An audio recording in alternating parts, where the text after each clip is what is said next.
আঙুলে আঙুল ছুঁয়ে যেখানে তুমি জীবনের পথ চলা, নিজে না খেয়ে তুমি খাওয়ালে, সেখানে কথা বলা।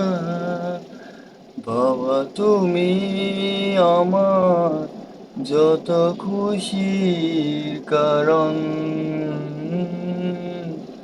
বলো তোমার মতো করবে কে শাসন।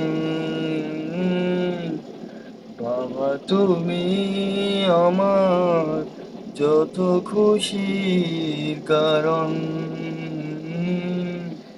বলো তোমার মতো করবে কে শাসন।